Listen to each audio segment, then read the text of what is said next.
everybody. Welcome to the Cantina. Let's settle up and have a round. We got a lot to talk about tonight. We're going to talk about temptation of the Force, not the temptation of the Force, but temptation of the Force. A temptation of the Force. The second, it is. I'll say it right now because this word's going to come up again. It is the horniest Star Wars novel I think we've ever had. More like the horny Republic. More on that to come. Oh, yeah. Yeah, isn't that a good way to front sell? We're gonna talk about that. Watch three middle-aged guys talk about this. The rhythm of the tides. Yep. But we're gonna talk about that. It's the second novel in the Phase 3 of the High Republic. We're gonna talk about that by Tessa Gratton. We're gonna do what we call a medal ceremony and talk a bit about talk about the ending of the Acolyte and everything going on. Before that, just wanted to mention too, we are recording towards the beginning of Comic-Con. It's happening right now.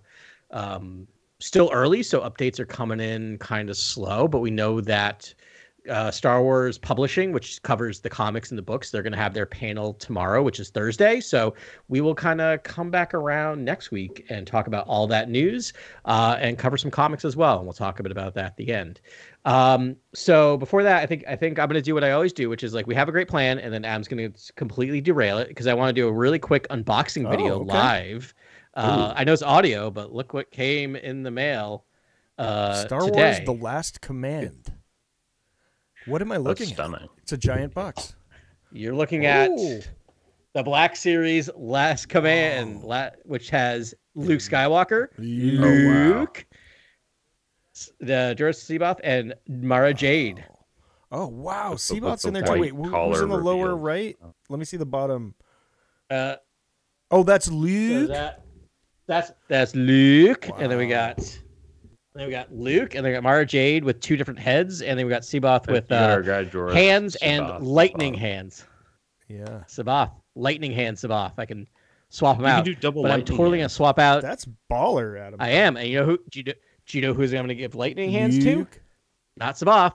Luke's going to get some lightning hands. That's the way I'm going to do it. So anyway, just wanted to show that. I ordered that months ago, forgot it was happening, and it came yesterday in the mail. That's the best. Yeah. That's exciting. Yeah.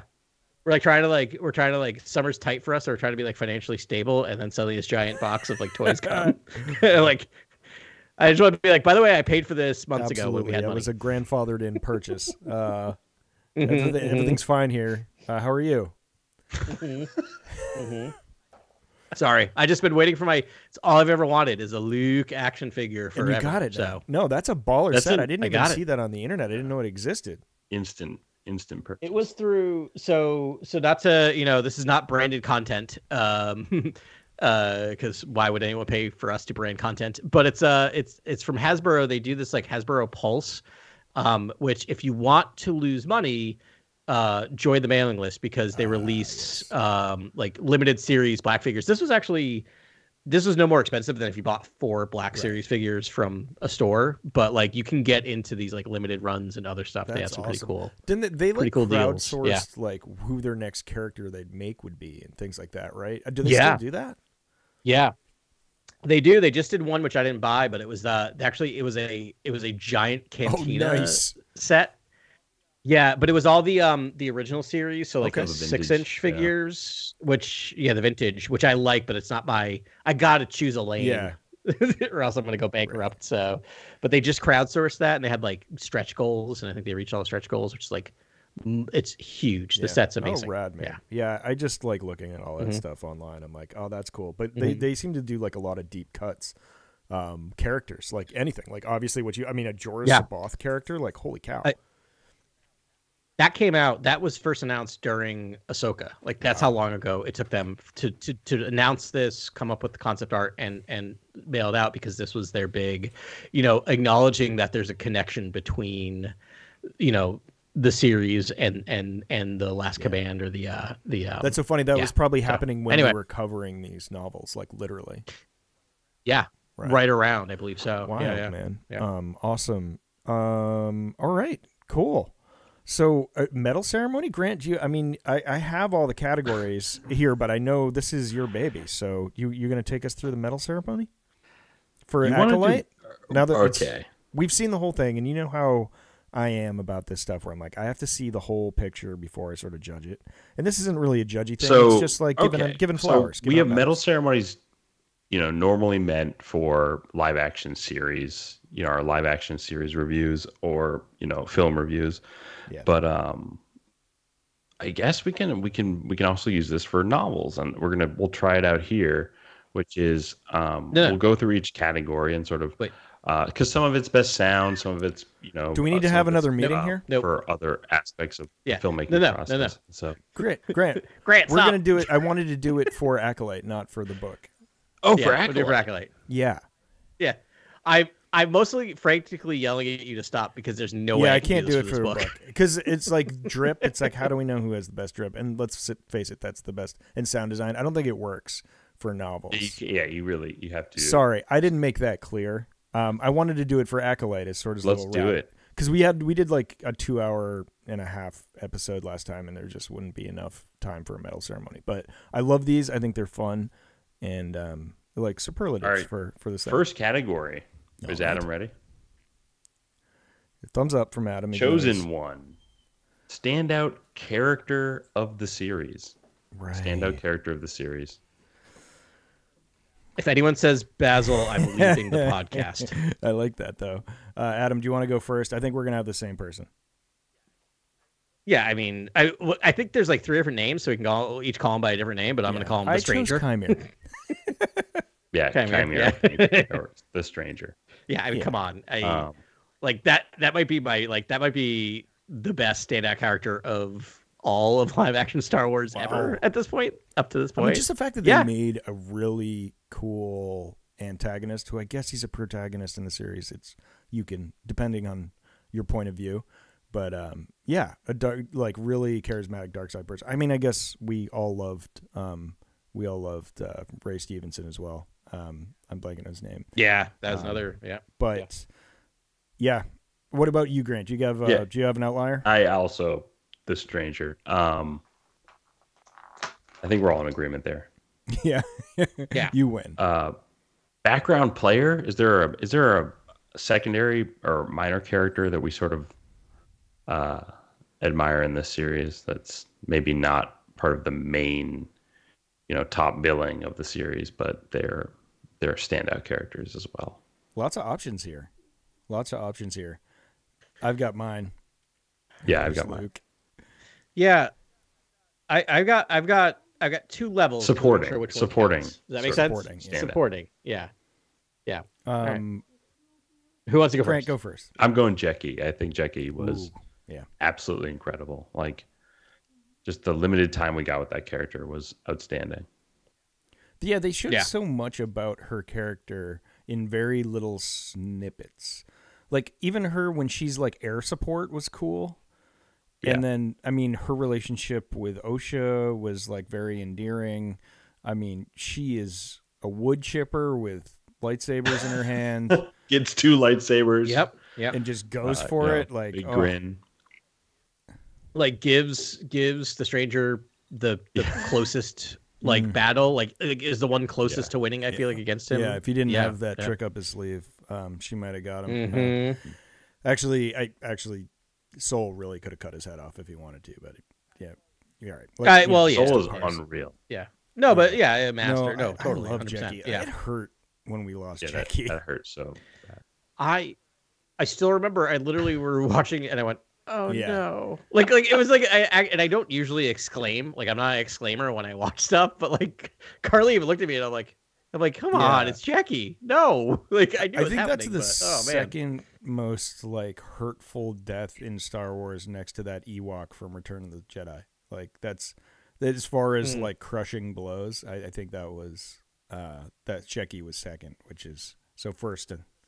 What's the name of the Rancor? Oh, yeah, I can't remember its name. I almost had it mostly because of the Rancor. Like I still, with this day, that's the saddest I ever was watching the Rancor keeper cry over his dead pet. Cute pet.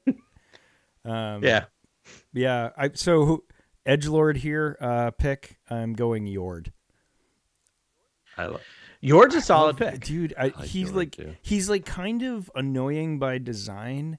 But it's like he's just flawed, man. The guy's like he's just that try-hard Jedi that it's like it might be what it was like to be around Obi-Wan, but probably not because he's so smooth.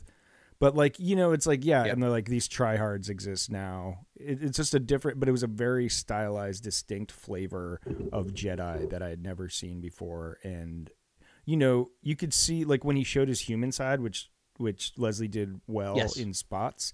You're like, dude, you feel for the guy. And again, poor Yord. Yeah. No, Yord's up there for that reason. Like they for a character that started very one dimension, and I was just like kind of a joke, to be honest. Yeah.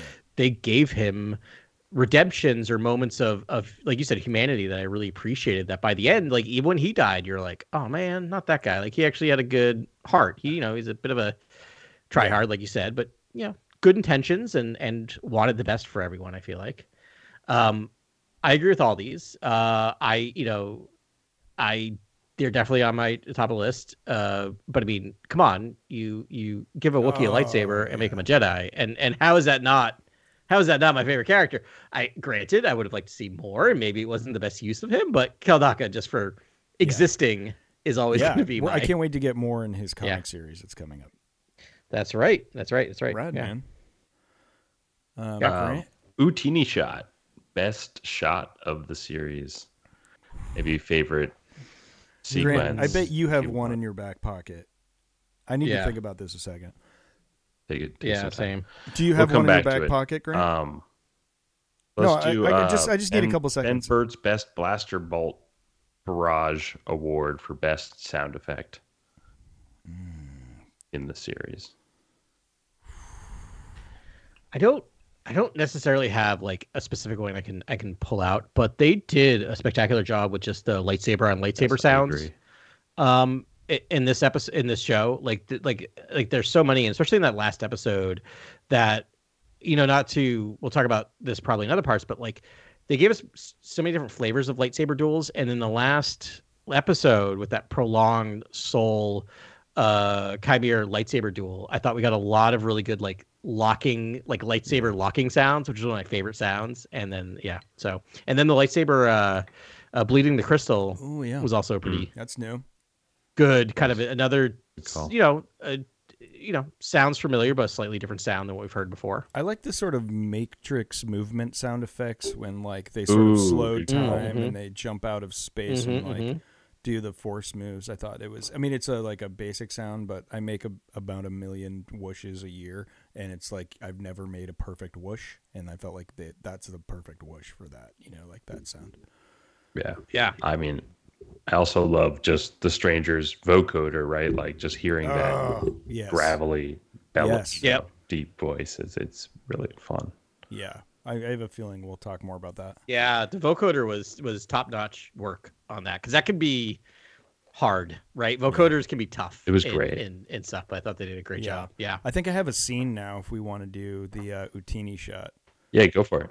Go for it. I mean, it's just aping what you just said. It's when Osha puts on the helmet, and it's like the interior of Chimere's helmet. Oh, yeah. Yeah. Yeah. And not much to look at there. That's really good. I don't know. I still thought it was cool. No, done well. Darkness is effective. And mine's actually also a scene of darkness. And it's when, I think it's in, I can't remember if it's in night. No, it's at the very end of day. Is that the first episode? 4. It goes day, then 4 is day, 5 day, is night. and then it's night. Yeah. So at the very end of day, when the stranger comes down behind, like it's to me, because they're just aping horror films, and it's and like the J horror films in a lot of ways of just like, which now we've Americanized through A24 does a lot of that version, but like Japanese J horror films love this idea of just like things subtly happening in the background or in the corner of a frame. Like Hereditary does such a good job of like, watch that movie and just watch the corners. Yeah. And you will be scared for the rest of your life. Like, I love any use of corners or background. And it was chilling. It was very Hill House. It's all that. That's the whole show. So I was just I've just been watching The Haunting of Bly Manor, the second one of that, and very similar. Like, yes, Mike Flanagan loves that trick of just watch the background. Oh my gosh, it makes my skin forever. Yeah. I just as a side note, as a person who watches lots of horror films, your your whole setup is a trigger for me. Oh, because because there's a dark background right behind you, and I just keep waiting for a face to emerge. From and like, so did right Jenny there. just freak you out? She took the dog for a walk. She just occasionally Jenny emerge from will. the Yes, that darkness. will happen where I'll see her walk by and I'm like, no, that's just Jenny. Yeah, if there's a favorite conceptual shot for me, it's probably Saul chasing May through the asteroid field and sort of just like what they accomplished there, because that is just stunning. Yeah. Just so in terms of like cool. visuals. Yep. But Chimere, I think either catching the blow from Saul in episode 5 or when he first sort of like is crossing both his sabers, like some of that footage is just out of control. Like it's kind of like Sith stuff that we haven't had yet. That's like beginning, I would say. Yep. You know, and sort of like Leslie Headland sort of tapping into, I think, what could be a really fun direction for Star Wars. Just lots of Sith perspective. Yeah. Right on, man. What's the next category we got here? Sunless Space Award for Best Dialogue or Quote of the series. Ooh. I got mine because I say it all the time. But you brought her here. You brought her here. It's my favorite. That's so disturbing. Yeah, that was a really like my horror. That was like a horror sort of moment there, for sure. But it's like a perfect Sith line too, of just like, yeah, I may have killed her, but that's some Sith. That's what I do. Like you put her in front of my blades. Like you brought her here. Her death is on your hands. And I feel like that rocked Soul for the remainder of this entire series. I think Soul is off balance for the remainder of the series because of that one line. Yeah. There's a bunch of other lines that are things, just out of control. They're really, really beautiful and just perfect for sort of Star Wars, just new sort of dark side perspective that's actually giving it a voice that then you can do some sort of philosophical countering with the Jedi at some point. Yeah. Yeah, I'm trying to think. I'm trying to remember Torben's last words. Actually, that scene was really powerful when he comes out of the bearish vow and I think he just apologizes and takes the serum. I don't know, that hit hard for me emotionally. Yeah. Like a Jedi willingly in a different way, right? The different than Obi-Wan way, right? It's not like this is gonna like make me more powerful or help this or do anything other than you got me. I deserve it. Here I go. Yeah. And Mother Anastasia, obviously, with the it's about power and who's allowed to wield it sort of line. Mm-hmm. Yeah, which was like a that was a trailer line, right? That was a line in the trailer that I loved. Like I think that's such a great best drip, best outfit of the series. Easy. What do you got? I think Chimere's drip is amazing. Yeah, Chimere's white drip or Chimere's like phantom drip? His phantom drip, but his phantom drip has like stages, and each stage is amazing. Like, I like his weird cowl that he wears over it, like to just be like a wraith. But then when he goes into like fighting mode, into the sleeveless, it's like, look out. And the helmet design, it's like the teeth are made out of a piece of tubing. But like that helmet design is so good. It's so good. I really wanted to dislike it. I don't know why I'm saying it that way, but in terms of like, I saw it the first time and I was like, what are we doing? What are we doing with the teeth on the thing? And then it wasn't for me at first, but it grew on me. I think he sold. I think the lines and the vocoder made me think it was scarier than I thought it was originally, right before I knew what it was. So I appreciate that. I really like Osha's final outfit. Yeah, like her take on the dark side Osha. Yeah, I really like that a lot. With the shoulderless black hoodie, that's like actually looks very much like something Kylo Ren would wear. But it's very Kylo. No, I really like that fit. Yeah. What about you? Okay, we got to select different fits. That's these are all just perfect picks. But let me think for a second. Best drip.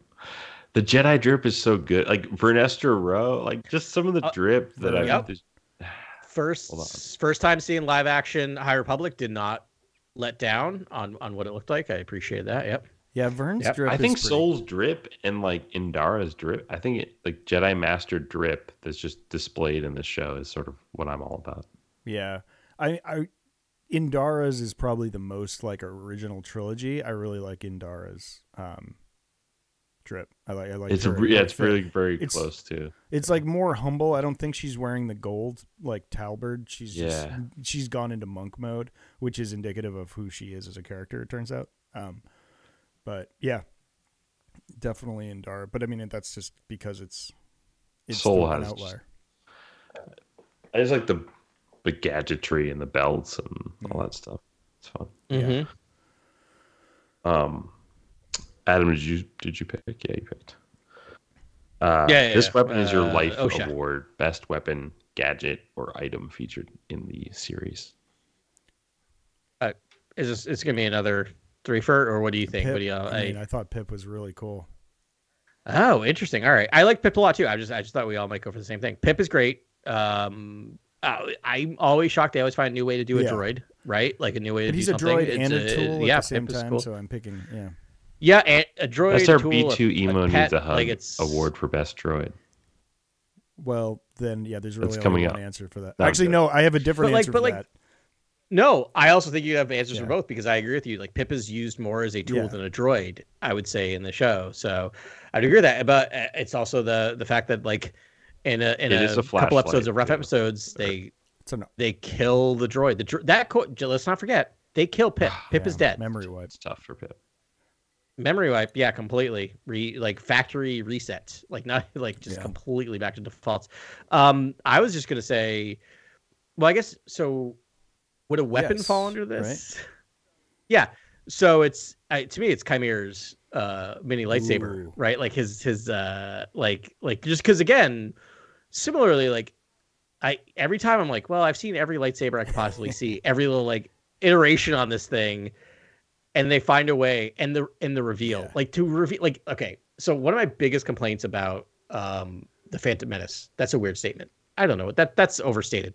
But one of the things that still to this day kind of drives me nuts about it is the fact that they decide to reveal Darth Maul's double lightsaber in the trailer.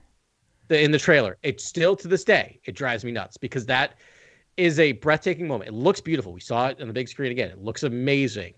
But like knowing that was coming, I just wish I could imagine how amazed I would have been if I was just sitting there not knowing that was coming and watch a second lightsaber come. So similar, like I felt like we never knew this was coming, and to reveal it in the most Sith way you ever could reveal a weapon, which is like works? By using it to stab a child. Again, not to get too gruesome, but like it's I don't know. I just love it, and the fact that it wasn't just a one-off. That it came back around in episode 8 and we got to see him use it a lot more. I really appreciated that. Like we saw it pulled into his fighting styles. Yeah. It wasn't just like, cool. What about you, Grant? Bust out that secondary saber. It's hard not to say Chimere's lightsaber. I'm going to say, I would say. We can say the same things if that's. Maybe Kelnaka's lightsaber. That's like pretty cool looking. Yeah. I just liked how big it was. Yeah. It was pretty badass. Pretty cool. I do love it. Yeah. It makes me feel like I have a very like cynical view of why the lightsabers look the way they look. So I'm going to push that to the side and just say overall, actually, I really like the fact that all the lightsabers look a little different. They're like super chunky. They have like an aesthetic that I wouldn't have expected.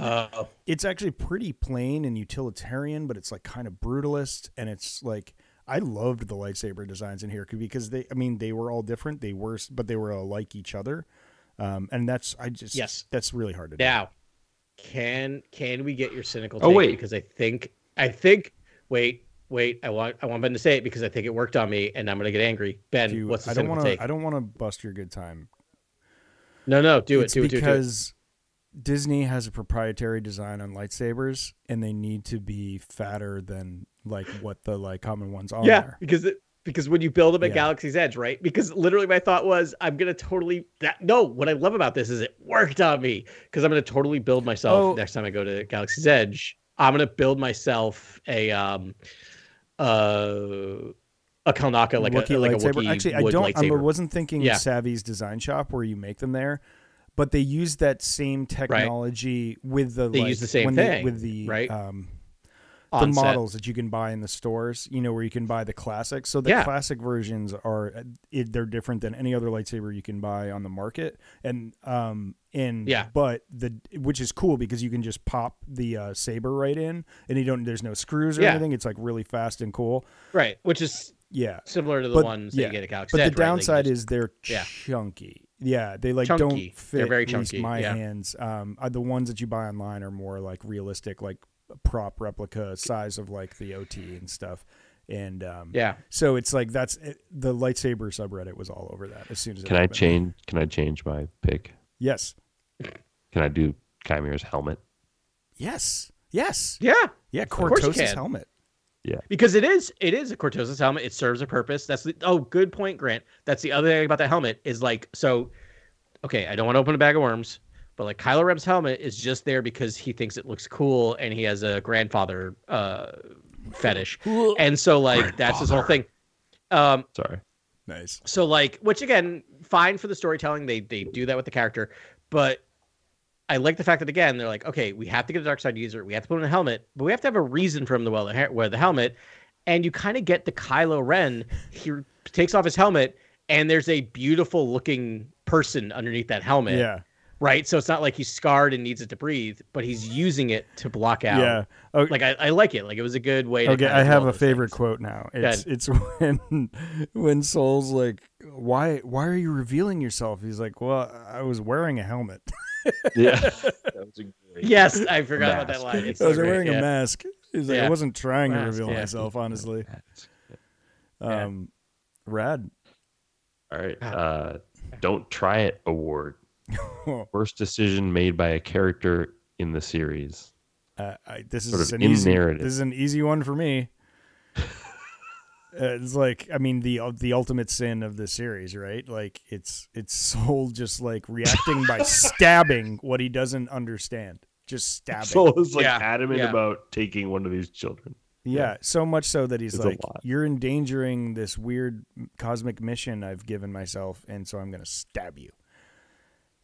Yes, you have raised these children from birth. But I think you're good. Now I'm here for 30 seconds and you do something weird and I'm going to kill you, as opposed to like, maybe this is something I need to understand, considering that these children seem to be healthy and well grown and have been physically damaged or killed. No, I agree. I think that's the number one, which again, I understand it from a storytelling standpoint. Like I get it, right? Like I don't bump up against it from the story point, but yes. Worst decision in the entire. I mean, it was the whole series. That. Yeah. Memeable moment award. It's got to be Plagueis in the cave. Yes. Oh my gosh. Yes, 100%. So I am not meant to make memes because my brain doesn't think that way. But literally, I've been doing the meme on this podcast to everyone else, hello, like. I've been living that meme for the past 2 weeks where I literally would do that to Carly. And she's like, I don't know what you're doing. And I'm like, I'm doing Plagueis in the cave. Plagueis in the cave. That's just an all around, good response to anything. 100%. Yeah. I'm trying to think of a second best, but I can't. It's just so I told you guys, that's going to be my response to everything. I will say I've seen Plagueis. Kalnaka flying through the air might be like just complete. I don't know. Yeah. When he draws the lightsaber and like jumps like 100 feet or something. That's pretty... I will say that the other meme that I've seen that has gotten stuck in my head, but that's because I'm a bit of a punker, is that like there's a line and they show it that Jecki was a Jedi. That line is very close to the same still as Judy's a Punk, which is a Ramones song. So someone put that in a feed, and my brain has been broken since that episode, where I just will sing Jecki was a Jedi to Judy was a Punk constantly. Okay. So that song's forever ruined now. I can see myself using the Torben's eyes going like Black. Take Yes. it over. Yes. Yep. Oh my gosh! It's like every time we mention The Last Jedi, it's just like. Oh yeah, good times. Or Kyber hanging upside down. There's some stuff. There's some good stuff in there. Yeah. Yeah. There's I'm sure there's more. Yeah. There's a lot for something I didn't think there was a lot, and the more I'm thinking about it, is like, oh, there's so many moments in the show. Yeah. Spectacular Species Award, new humanoid species. Like I mean, I don't love the bugs that play a role in the plot. I mean, they're fine. They're cool. But they don't I'm not like, "Oh, that was so cool," you know? Nope. I mean, yeah. They felt like on we've seen more in live action before of like live action creatures, and this is just like, I think that's our convincing creature award. That's category. Oh, well, so let's skip ahead. There's no convincing creature. Like to go back. New species, new humanoid. New species, right? It could be anything. Oh, so there's a million of these. There's a million of these because that first cantina scene, there's all these new species that we've never seen before, which is really cool. It made me uncomfortable with that like prisoner that had like the head tentacle. Oh yeah. That was like, I mean, that was wild. I don't know if it grossed me out, but I mean, that's a feeling. I love that pick because I forgot about that character, and that's like a crazy new like, alien species. Yeah. But I mean, like pretty much everyone. There wasn't a Twi'lek to be seen anywhere in this, and I love that. No, that's a good point. I mean, I know it's not new, but I'm actually keep harping on the reveal of Dark Plagueis, but to see another Munilist like live action, because again, it's one of my favorite things in episode 2. But to get a little more and actually see them because to me they're kind of funny in episode 2, and I appreciate the humor, and to reveal them in a way that's like, oh yeah, that could be a scary looking thing, like that could be intimidating.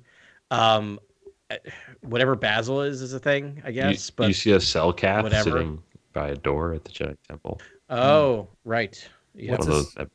It's the they're the aliens from Knights of the Old Republic. They're one of those.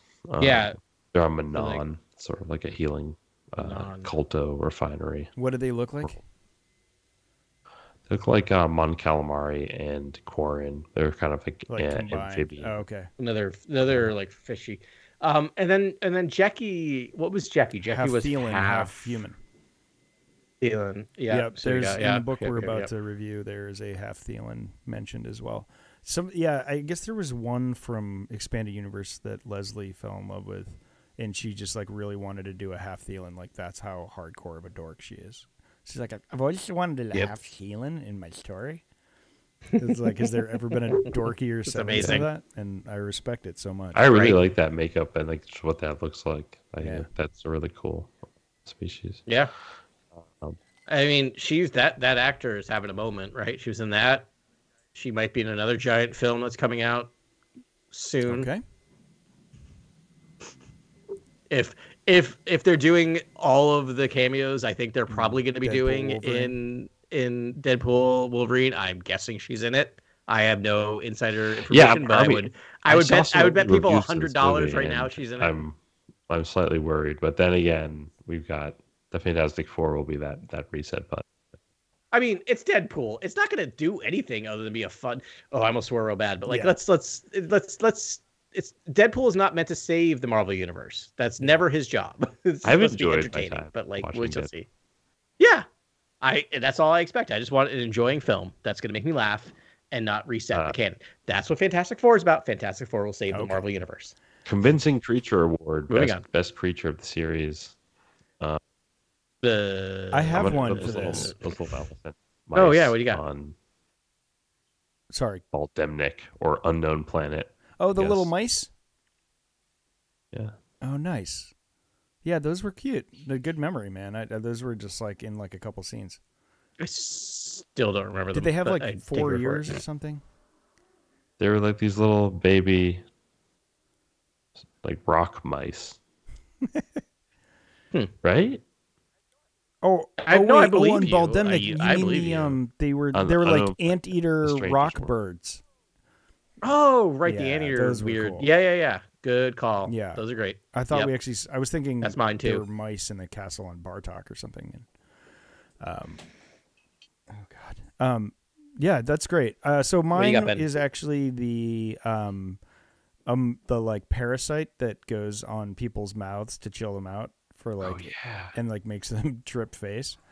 Yeah, that one was that was like a wild, cool idea to just like weave into the story. I resent that one because I feel like that was the moment that I went galaxy brain on the whole series, and it threw me off for like 4 episodes. Adam thought that was going to because that was the moment I was like, take over. Do you remember I kept coming back where I'm like, things are not what we think, dude. Like I really was like, I felt like Charlie with the strings from It's Always Sunny. Like this show, the first half of the season of the show, that's the reason I need to rewatch it, because I really went down.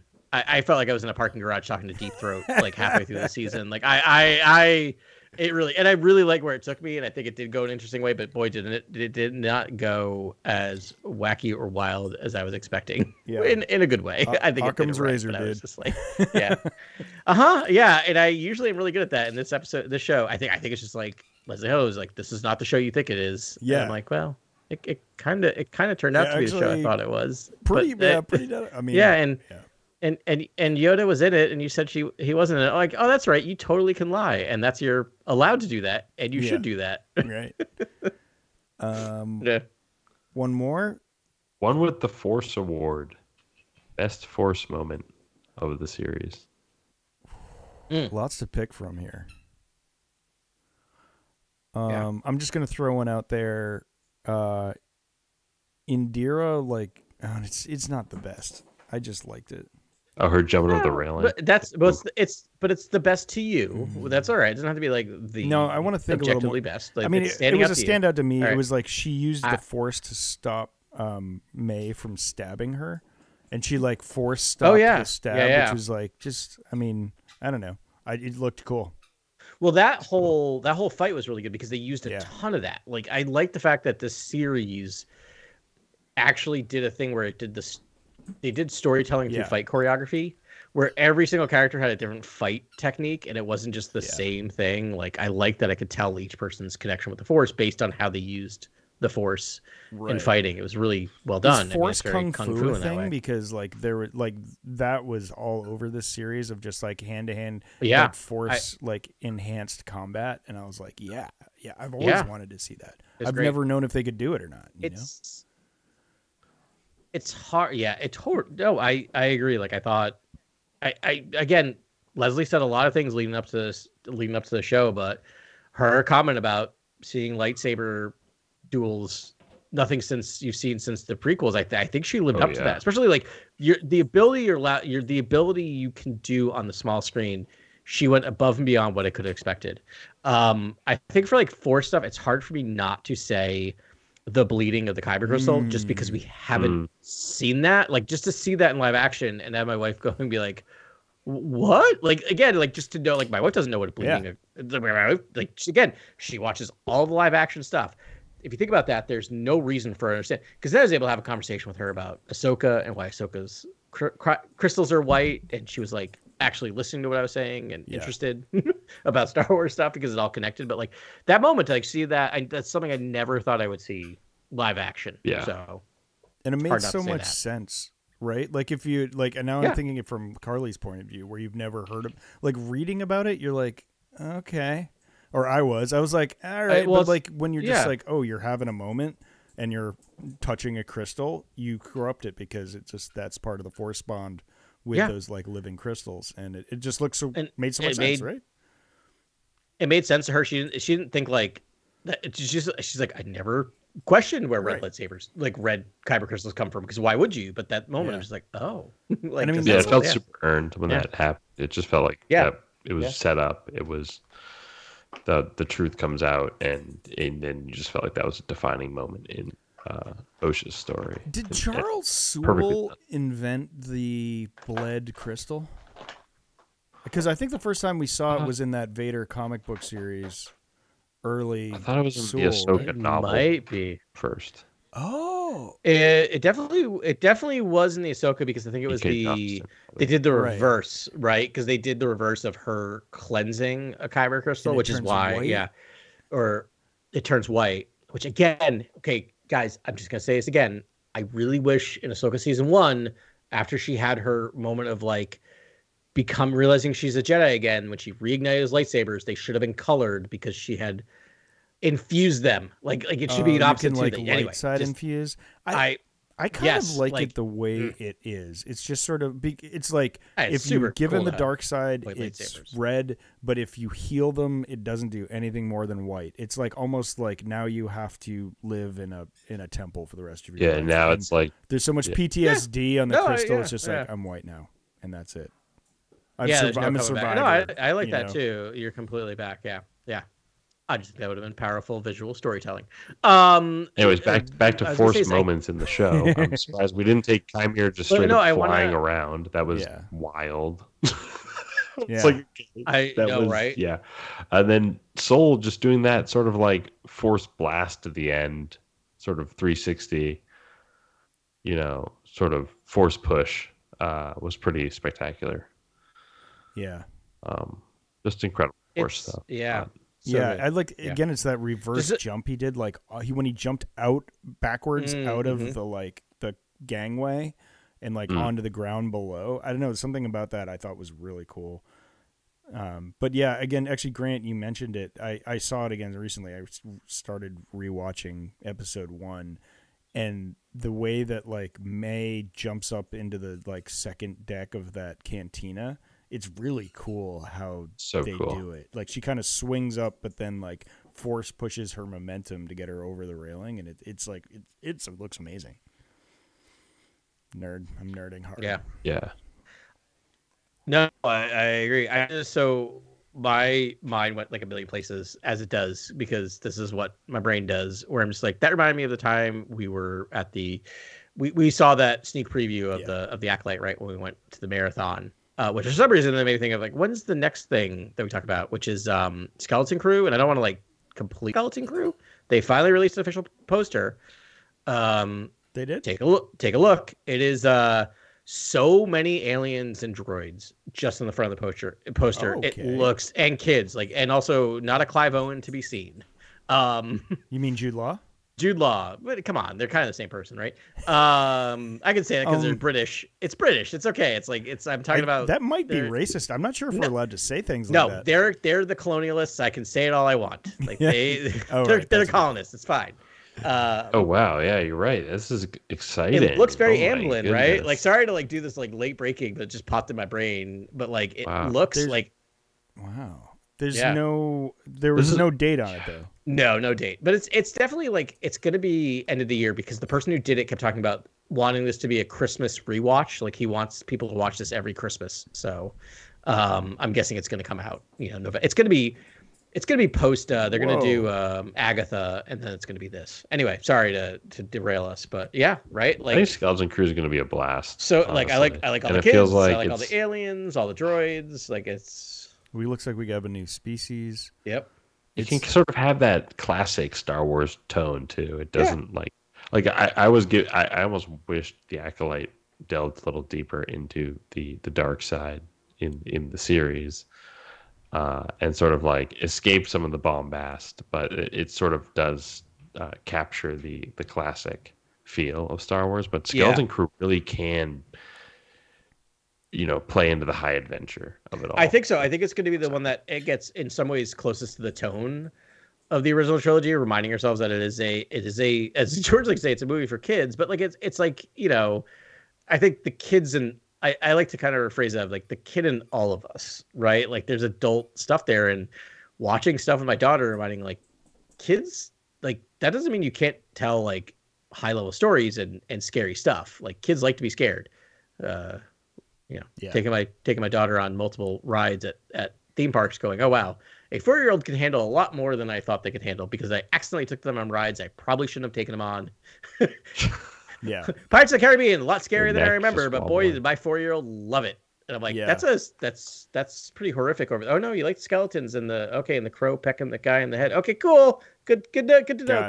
Kids like dark things too. Yeah, my friend's 3-year-old watched Thriller and now only watches Thriller. Fascinating. Right? Only watches Thriller. Yeah. Favorite thing.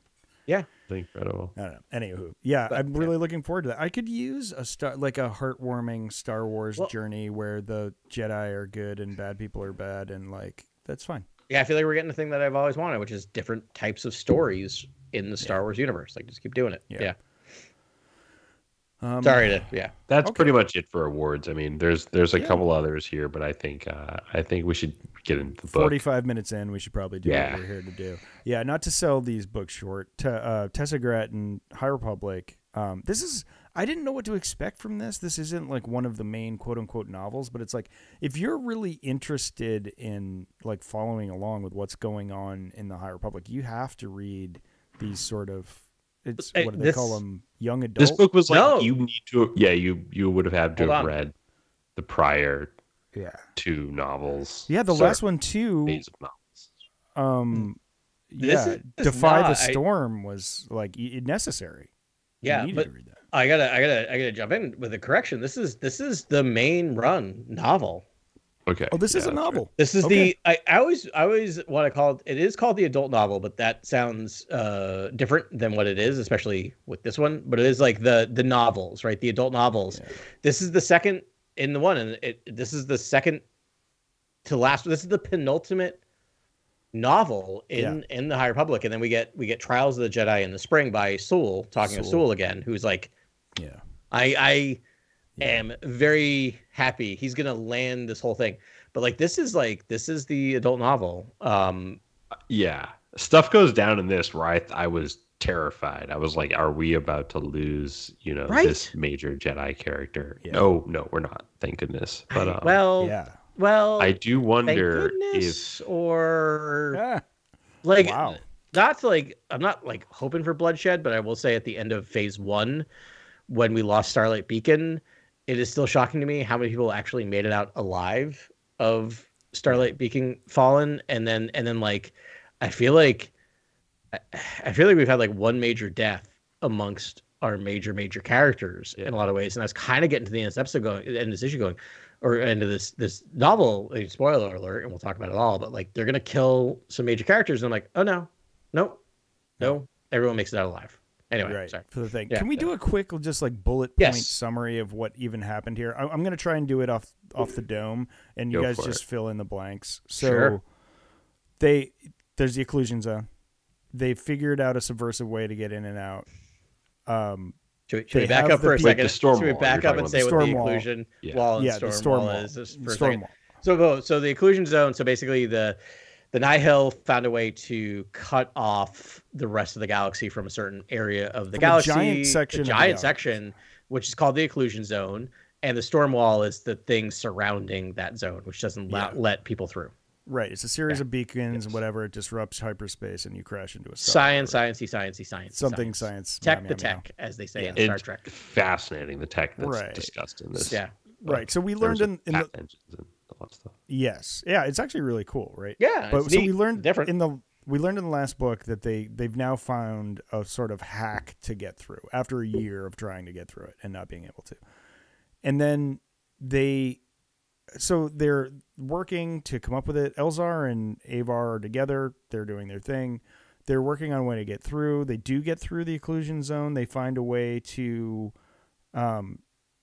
get a whole ship through. Again, this is me trying to do this, and I read this like a month ago. So I'm trying to like. I think Avon. You read this like a month ago on a beach. And Xylem Graph in a day. Crack it. And then Elzar and Avar are on the third horizon, going to find the lightning crash. Right. That's the main station that's like one of the governing stations. They've recruited Xylem Graph, who's like who built this station. Avon Sunvale is her, or also known as Avon Staros. Right. It's her tech that sort of did this, and but now they're working together to try to. And Gira Staros, her mother, is a senator, on the Martian Row, and sort of the bad guys in the narrative here. Yeah. Yes, and she's pretending like she's a senator from the occlusion zone to like try and legitimize their takeover of this whole part of the galaxy. And she's the worst, pretty much. But she's just, I mean, as All in the Hill are, it's just like you're fighting tooth and nail to just save yourself the whole time. And this is her angle. I do love how much the worst she is, though. She's just like, she's so dumb. Like the fact that she actually thinks that, well, I can't think of his name, the main bad guy. Marchion Rowe actually wants to be legitimized. Is just like, or he can be controlled. Where I'm just like, I'm kind of into Marchion Rowe. Like I'm kind of enjoying Marchion Rowe at this point because he's a nihilist as his name suggests. He just wants to mess with the Republic. Like he doesn't want legitimacy. He just wants to keep effing with them, and I'm kind of enjoying it. Yeah, he's like the Joker. He wants to watch the world burn. It's very true. It's the closest thing you'll get to the Joker in Star Wars. Yeah. So it was introduced in Defy the Storm was the Blight. So this is a new antagonist, and it's pretty much the same thing that happens when a Jedi runs into a Nameless, but it's everywhere. It's just all the living things turn to chalk and die. And it seems to be happening in places where there have been Drengir. Yeah. And that's the thing is Burryaga and Bel Zettifar, like top 10 teams in Jedi in Star Wars history. They're dealing with this, and Burryaga not letting me down as a Wookiee Jedi. Like got his day. He's a boss in this. Like I'm like, yes, this entire series is going to revolve around Burryaga's ability to fight the Nameless. And I'm like, yes. Like, yeah. By the way, it is about, I don't know, being empathy and being tapped into your emotions and actually being able to feel your emotions. That might be an important thing. Sorry. Right. Because we get our best introspection into the Nameless with that Burryaga chapter. Yeah. Where he's basically confronting the Nameless and it's sort of like dead Nameless. Talking about the hunger and stuff like that. Yeah, and the dead Nameless, he was just like, oh my gosh. And then he's the one that discovers ultimately, and this is the end of the book, what the blight is, and it says he's trying to identify the feeling that he feels from it, and at the end he says it's homesickness, which is fascinating, right? Yeah, really. So I do think Burryaga is kind of the linchpin. Yeah, because to the Nameless. He's talking to the trees in the beginning of this book too. I love how Tessa Gratton sort of captures the Wookiee.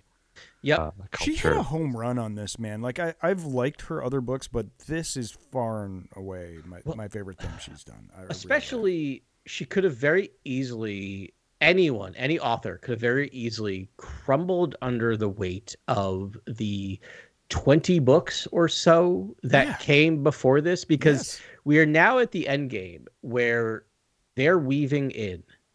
It is not possible just to read the adult novels and understand what's happening in the High Republic. I'm sorry, it just is not. They claim it is, but they always do like a summary paragraph of like, blah blah blah happened, and like in case you didn't read Defy the Storm, blah blah blah. Here it is. Okay.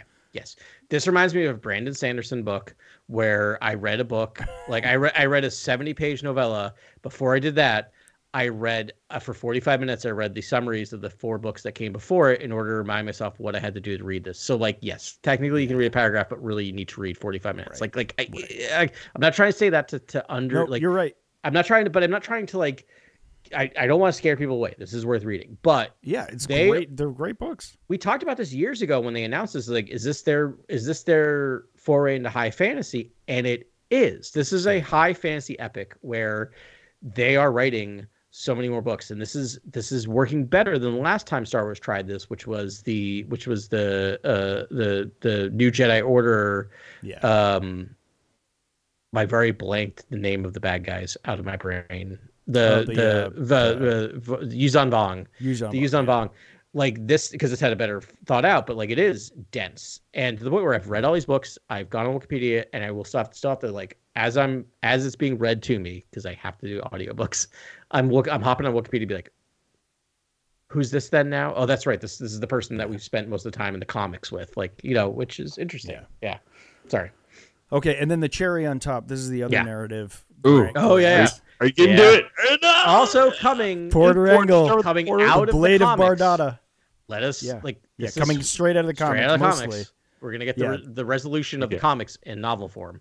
Right. Porter Engle is back. Yeah. Oh, yeah. I mean, we get first scene Porter Engle, and you're Yeah. like, oh, it's like that. More Porter Engle than I ever could have imagined in this book. That's what I kept. Phenomenal. I like this book a lot, but I kept perking up whenever the next chapter was starting to be a Porter Engle chapter. I'm like, yeah, let's go back to see how this guy's hunt for vengeance is doing. He's like a rage-filled warrior, like looking for vengeance. It's so cool. It's like a revenge-o-matic with Porter Engle and General Vice.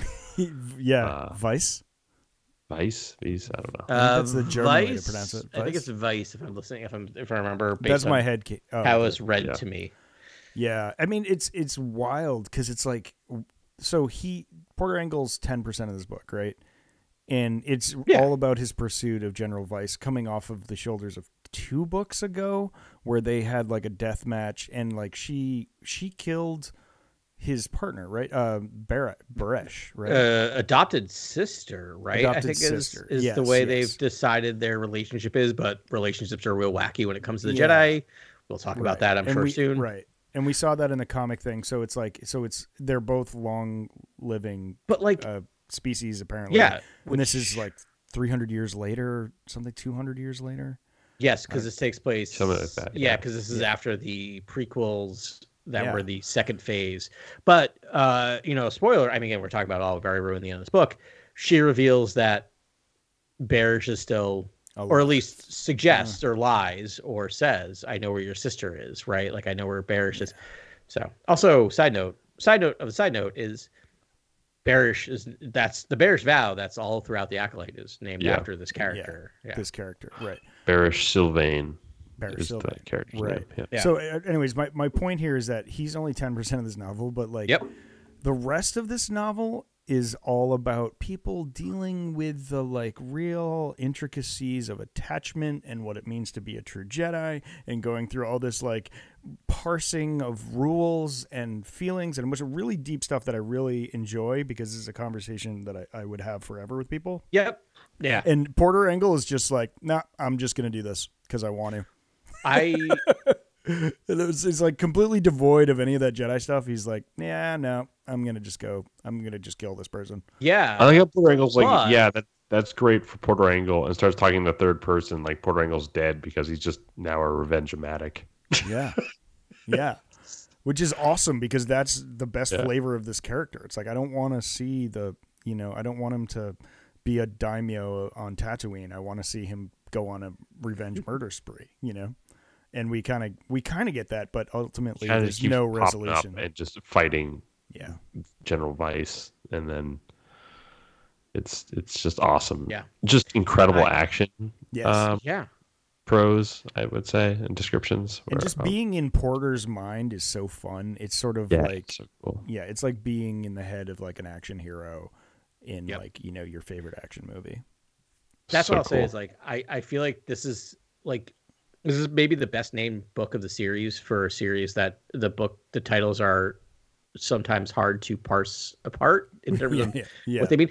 But like I joked at the beginning, we talked about it before recording, but it's like, is this Temptation of the Force or the Temptation of the Force? I would actually title it The Temptation of the Force, because I think the through line of this book is they're all tempted by the Force in different ways. And like Porter Engle's tempted by the power of the Force, to use the Force as a method of revenge, right? Yeah. And we have Avar Kriss and Elzar Mann tempted by the Force. Like I feel like every character is going through a temptation of a different way, which I really appreciate.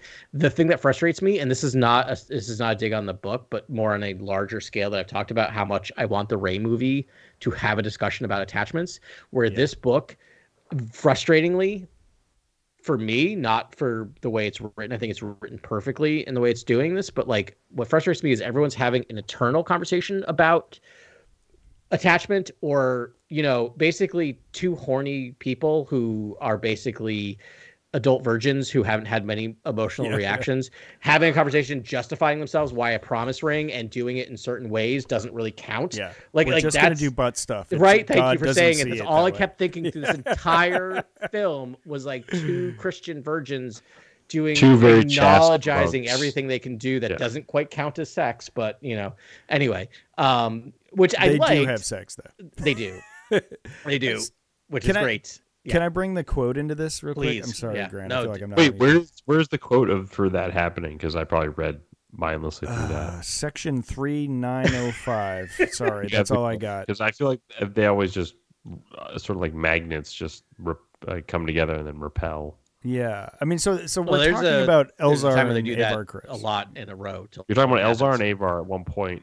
Is that what point is that cemented? Like when they smash, or like when they have this conversation? Yes, no, exactly that. Late in the book, it's sort of like 3/4 in.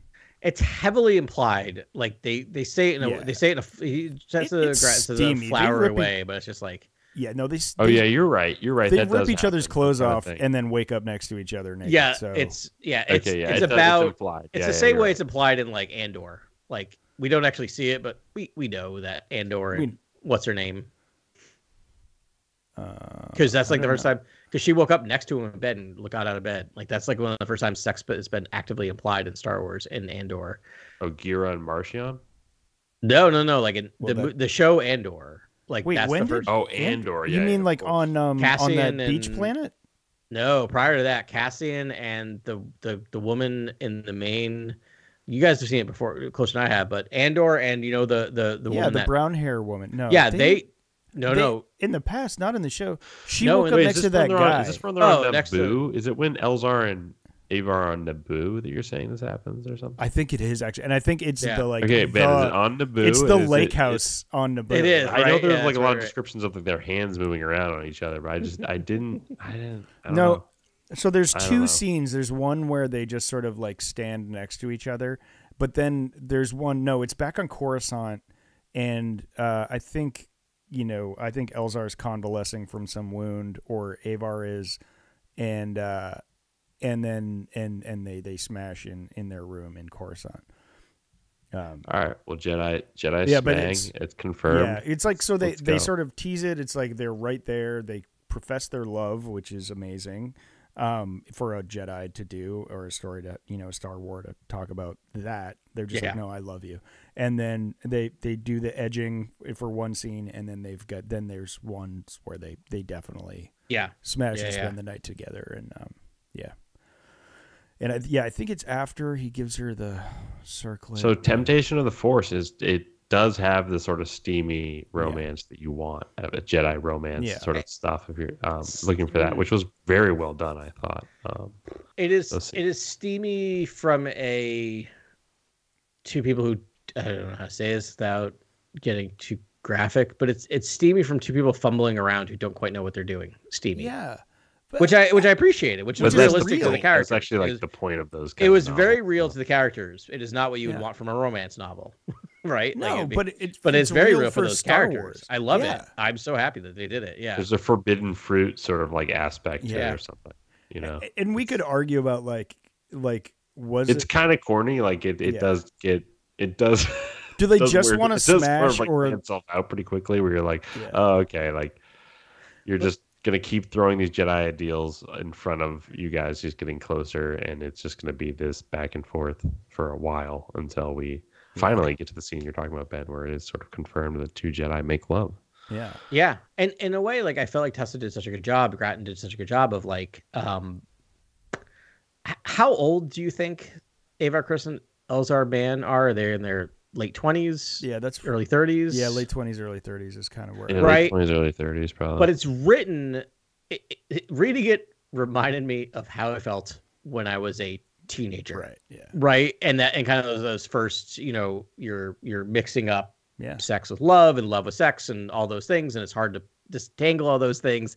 And I was reading this, going like, I'm reading this, like, this reads so immature, and I'm like, oh no, it's because these are immature character. Like she did such a good job of like writing it very realistically to where these two people would be based on their experiences. Yeah, I think I have the quote. So the fun part is how they sort of rationalize this to themselves, and like how it is, and like how they parse it out. I mean, the cliff notes are the too long didn't read is because the Force is about connection, and the Force reaches out. Yeah, it's like we're encouraged to love, but we can't have attachment. Is sort of how they deal with it. But all right, so it's like I've struggled with it too. Thought it was dangerous, selfish, something to be carved out. That's a common interpretation of what we're taught. But that's also too easy of an answer. That love is attachment, that it's selfish, possessive. It isn't. I was wrong. Those things are real and dangerous to Jedi, to anyone, but they aren't love. In my worst moments, I've loved you. This is Elzar-Man, I believe. In my greatest grief and failure, I still loved you, and it didn't turn me down the wrong path. It's what got me back onto my feet. And I stood back up and reached out, loved back. People, the Force, watched hope spread, and beings all over the galaxy keep fighting, keep trying. That's love. That's the purest form of light. How can a sliver of it here between us be wrong? So that's Elzar's interpretation of it. And this is very much how Elzar got his groove back, because he finally sort of understands himself and his relationship with the dark side here and what he's doing. And I think this love, like denying himself this was kind of killing him.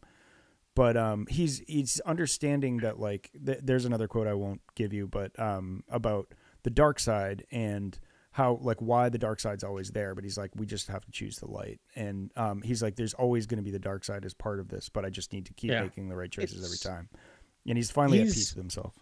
He's echoing Anakin, but in a more mature way, which, again, older, more experienced, right? Like a little more be able to figure out what he's feeling. But it's a very similar thing.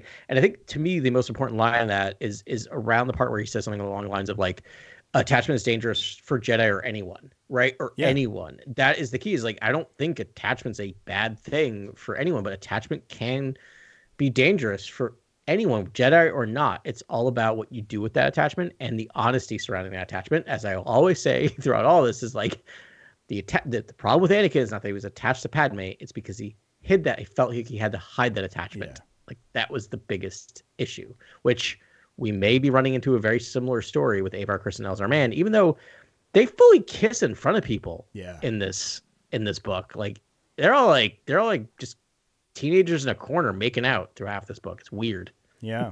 Yeah. They're just like, nope, this is right. Where we feel good about this is happening, which is wild. All the other Jedi are like, yep, didn't see that. Whoop, whoop, whoop, whoop. Yeah.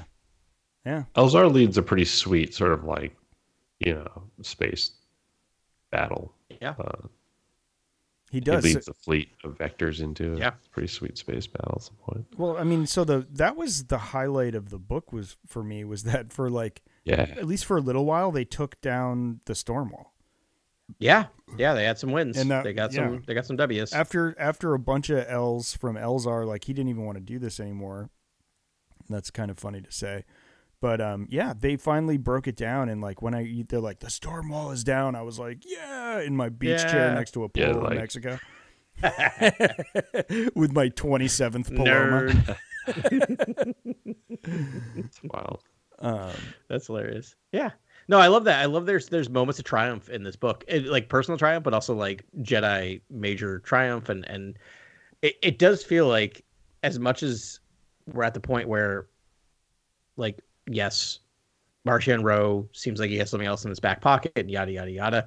It does feel like things are starting to collapse around him a little bit, right? Like, it feels like the Jedi are starting to get their stuff together again. I will also say the other thing I appreciate is that, like, we had the Vernestra Ro Elzar-Man confrontation at the end of the last young adult book. Was that the last one? Right, where she's just basically like, I know what you did. You need to tell people. Yeah.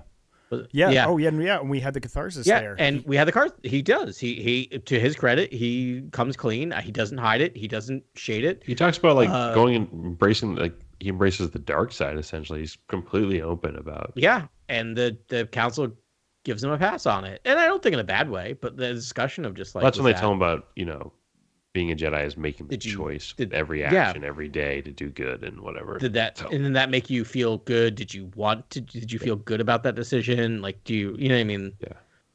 Yeah. Which, I mean, granted, Anakin didn't feel good about killing all the younglings, I don't think. But anyway, moving on. We don't have to rehash Anakin's right. Yeah, I loved that. Was one of my favorite scenes when he, like, confesses and he's like, I did all this, and they're like, so, Yoda's like, you killed, and he's like, yeah, and he's like, who amongst us hasn't?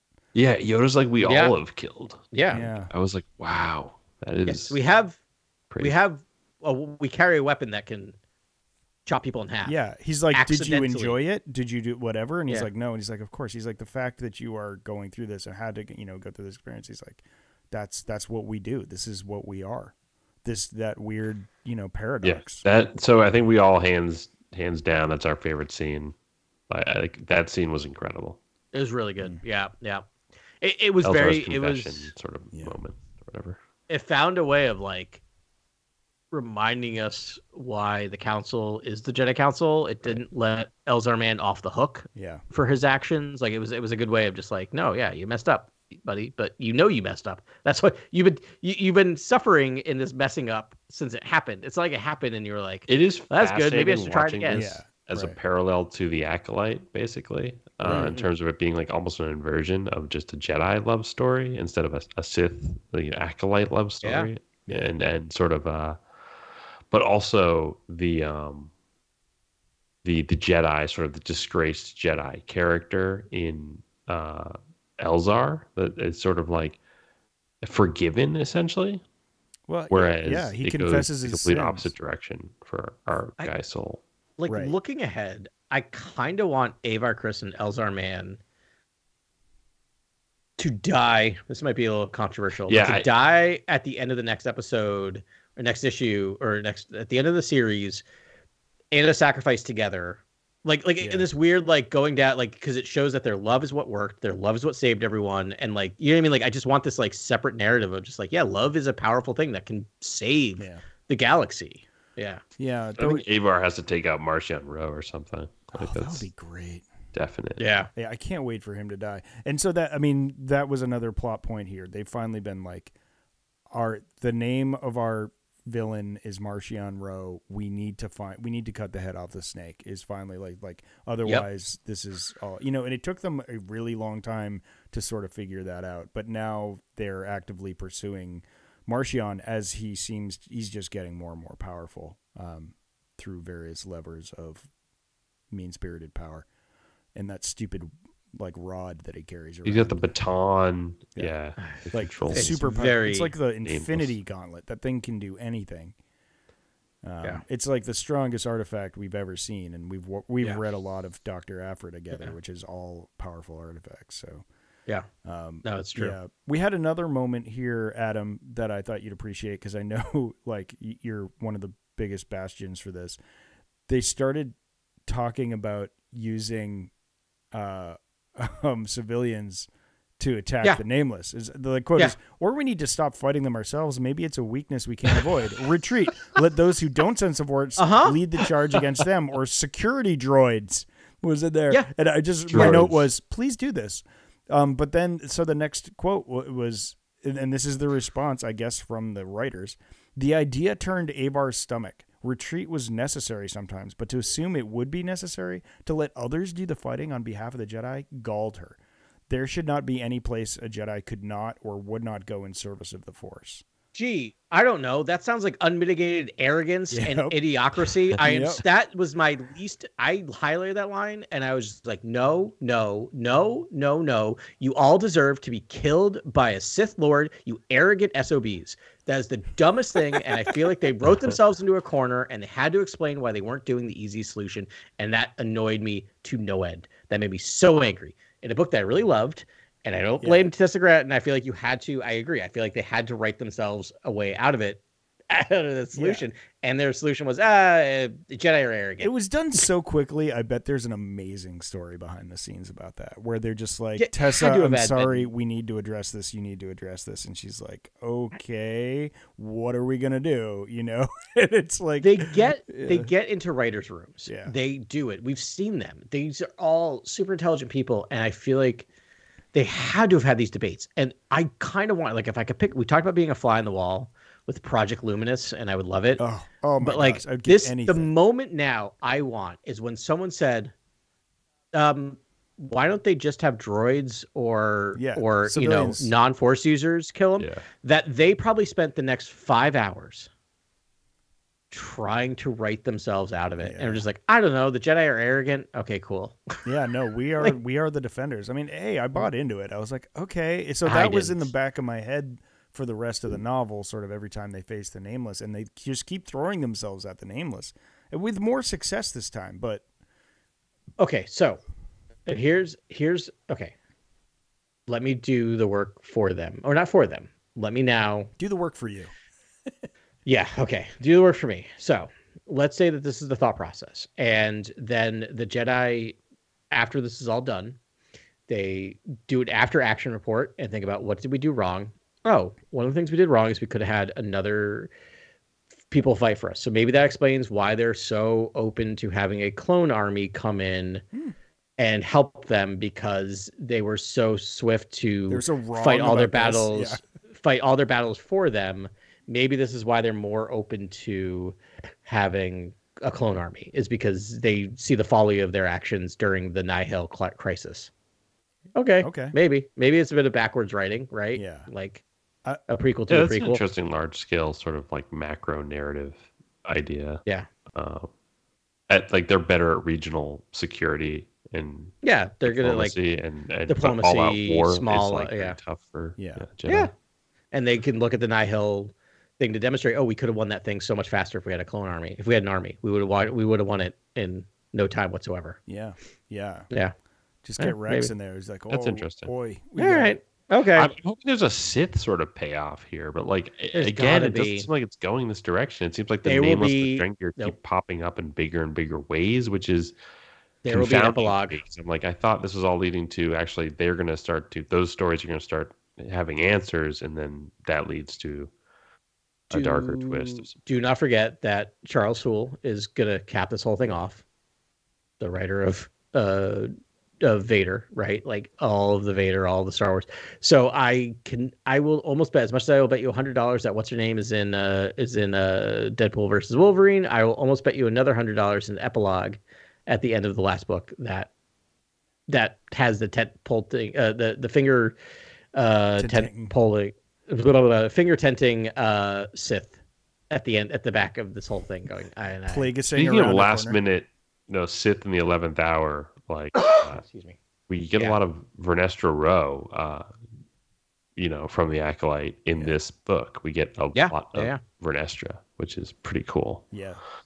And I almost wish there was more of a sense of these memories in that character in live action. Like I hope we can build that history in at some point, because I feel like she has such a cool story throughout her entire life. Right. But I just love these moments and other moments in the books so far with her. Yeah, Vernestra's been great. So I have a question for you, Grant. We've talked offline and probably online too about there being a Sith species. Like, are the Evereni a sort of naturally force-sensitive species? Because the one thing we know about them is they see dead people, like Sixth Sense. Yeah. And they talk to their own. But I mean, it's almost like a Black Mirror, Force ghost of Anakin, of Obi-Wan. But it's like, this is like the Evereni have their Force ghosts sort of naturally around them all the time. I mean, it could be madness, but do you think maybe they're like a Force-sensitive species?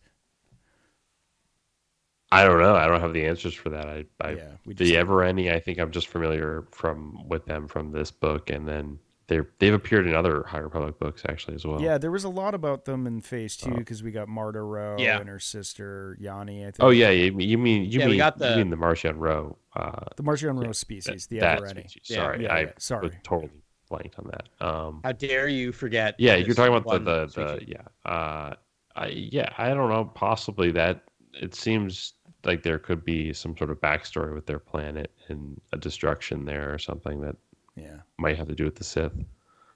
I don't know. Wait, that the mother was a Staros, right?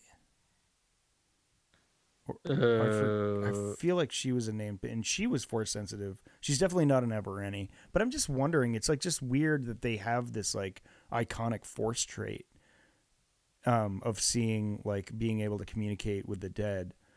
But like, I don't know that Marchion is Force sensitive. There's nothing to really indicate that, but he is able to use that rod. Like, I don't know. I would just wonder if that might be inherent. Like, I'm just saying, Grant, you might actually get your Force sensitive, like all Sith species, and it might be maybe. I don't know. I'm not looking for the Force species per se. It's just more of I'm a big fan of those Tales of the Jedi comic books, and in those comics, there's the kind of the species that lived on Korriban, which is that desert like homeworld of the Sith, and I've always loved the sort of Valley of the Sith and the Valley of the tombs of the Lords, Sith Lords, and that sort of lore and stuff. And I would just love to see sort of that history incorporated in sort of the Star Wars tapestry at some point.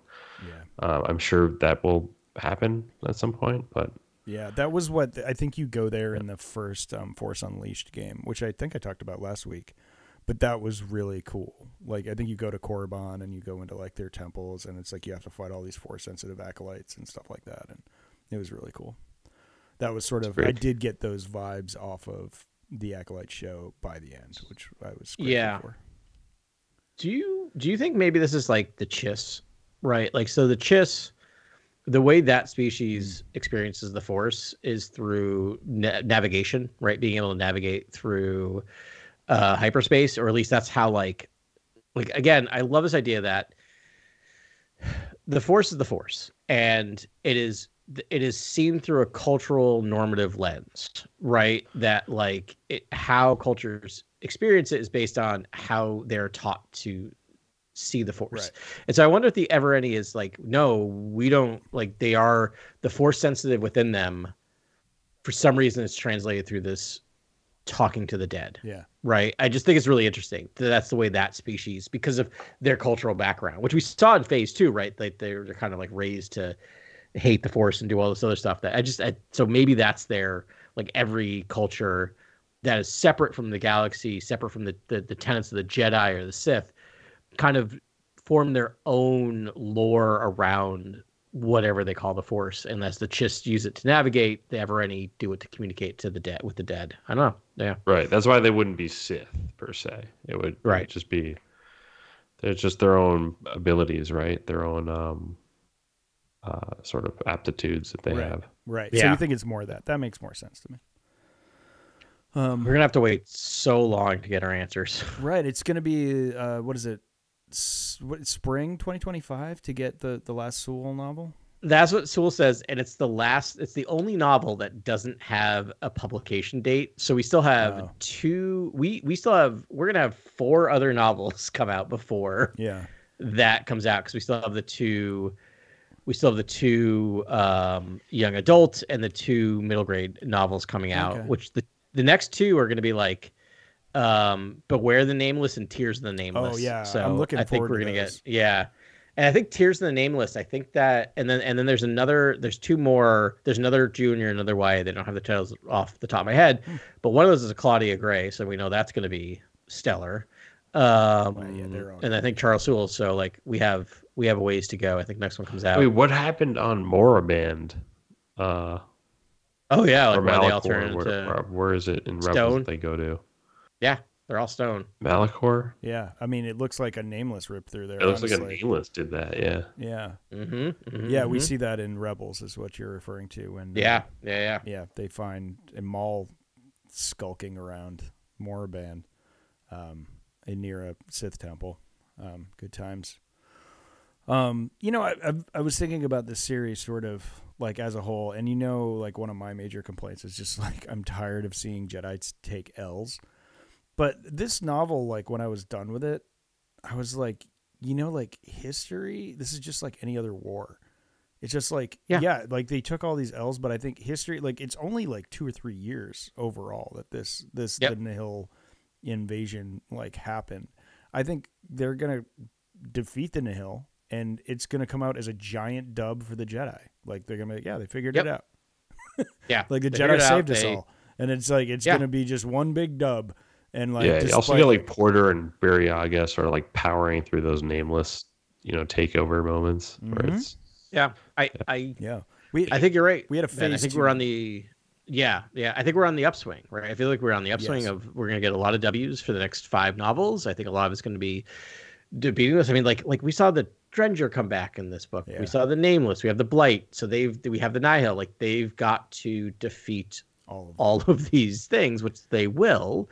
And I think you're right. We have to get to the point where, as we saw in the Acolyte, whatever you may feel about how the Jedi are portrayed, or the segments of the Jedi we see in that series, like they are at a high point at that series. Like they are major players in the universe, right? Yeah. Like that is the point we see them at the beginning of the Acolyte. They are. Yeah. Yeah. It's like the Jedi, they catch Els all the way down to the fall of Starlight. Like that is the rock bottom for this storyline. Yeah. And then they jump immediately to an offshoot phase 2 that's a prequel. That's wild. That's kind of a microcosm of this because they ultimately defeat the Nameless there by banding together their force powers as well. Like that was kind of like combining. They were able to fight through it and defeat the Drenger in phase 2. I don't know why that knowledge didn't survive 200 years, but very strange. Yeah, but it didn't. Yep. Yeah, and then it's like, and now we're sort of phase 3 is like, yeah, we're down even further. Actually, I mean, really, the Stormwall is like the capstone of like how much, the probably the high water mark of the Nihil, and then now we're gonna start clawing back. But I could feel it in this book, and I felt it a little bit in Defy the Storm, and it's just left me with a better taste in my mouth. Same. I feel like we're getting to the heroism part of this whole thing. Where I feel like what we've gotten in beginning of phase 3 is individual stories of individual heroism. Yeah. Right. Like we got all of these things, and now all of them are starting to come together and share their knowledge. Like this is what we've got in this book, is a lot of them actually like talking to each other and talking to the Jedi Council, and they're all starting to like, oh yeah, this is how we win. Right. So yeah. Very exciting. I love this book, guys. I really did. I really enjoyed it. I liked it a lot. We talk about attachment so much, and this book was all about attachment. Like so much of it was, and then you just have all the Porter Engel stuff, which is great. And I mean, and we just see like Jedi fall in love and have sex. It's like, it's normal, and it's like, yeah, no, this is fine. And just like, I feel like that needed to be canonized for some reason. It's like these aren't the sort of like the celibate, monks that, and we know sort of the problems that arise out of that. Like the Jedi can't be that, they have to love. And I love that Tessa just dove straight into that, like right in the center of it, described it beautifully, and we'll always have this book. All I want is the attachment between Elzar and Avar. It's like Avon, but there's another character. There's too many Aves. Between Avar and Elzar to be the reason for the Jedi success. I want that to happen in this. Yeah. Is their attachment to be a moment of heroism, because then that allows for storytelling later on to explain why attachment's not the issue. Attachment's not the problem in and of itself. For it to be entirely lost on Anakin and everyone around him to be like, no, you should embrace this. Yeah. Because maybe they don't know, right? Like their moment of sacrifice and heroism. Like I have a feeling their attachment's going to be unknown to most. Yeah, it's not going to be like, because they will sacrifice themselves at some point before. Yeah, that's able to be the told. order of that sacrifice, and if maybe to defeat expectations, it's like Elzar goes first, and Avar gets to sort of go dark side or something, because we expect the Elzar goes dark side scene or something, or like avenges her, or they're just holding hands as they drive a starship into a sun. Yeah.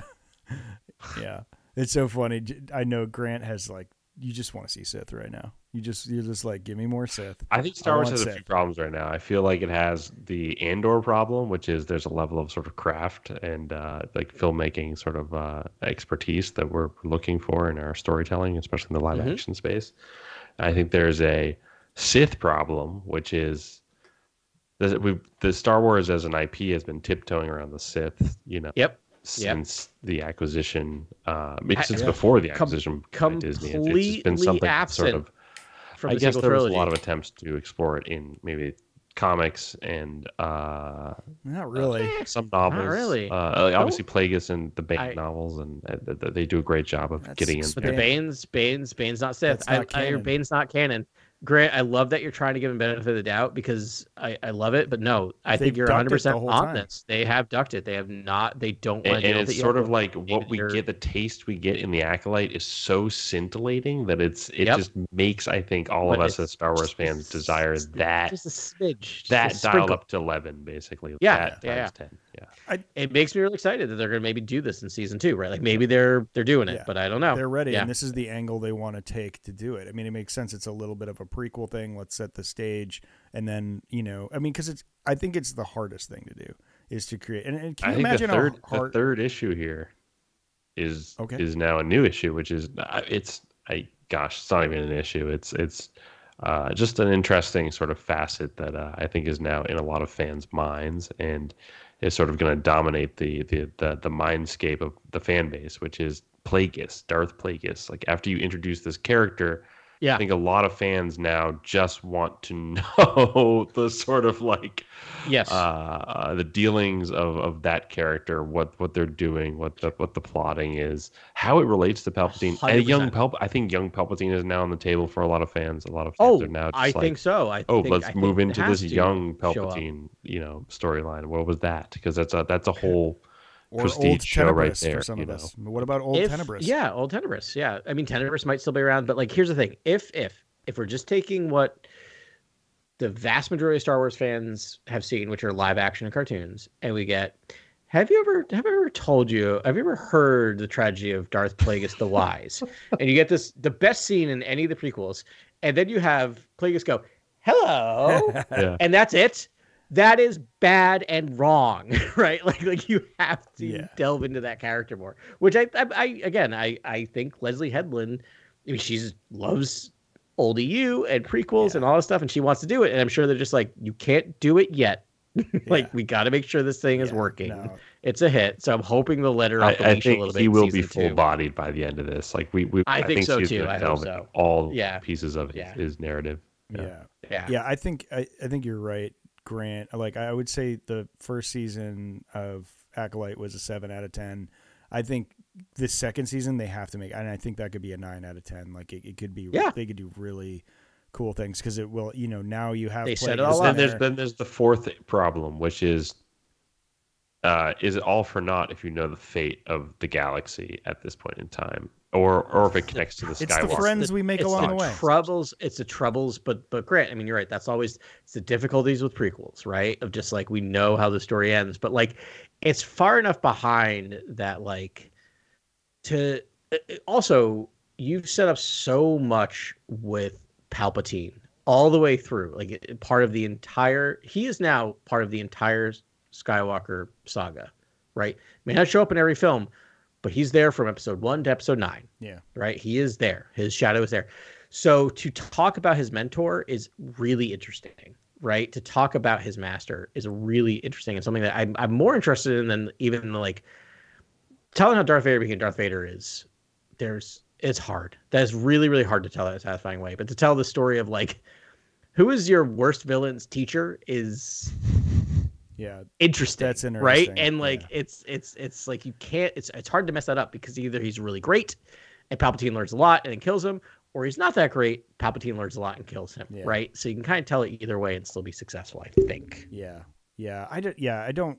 It's funny, you guys. I didn't screen grab it, but someone made some fan art of Matt Smith as young Palpatine, which is so funny because we've talked about that only about 500 times on this podcast as that fan casting. But I'd be much more interested in what Plagueis is doing, and like what is it going. And my heart says that Leslie Headland loves the Lucchino Plagueis novel as much as I do, and she would write sort of between the lines to like make it work. I'm sure.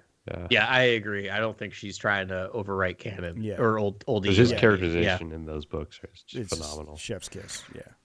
Just season 1, we got a ton of flashback storytelling, right? We got a ton of flashback storytelling in season 1. I would expect that convention to continue through season 2.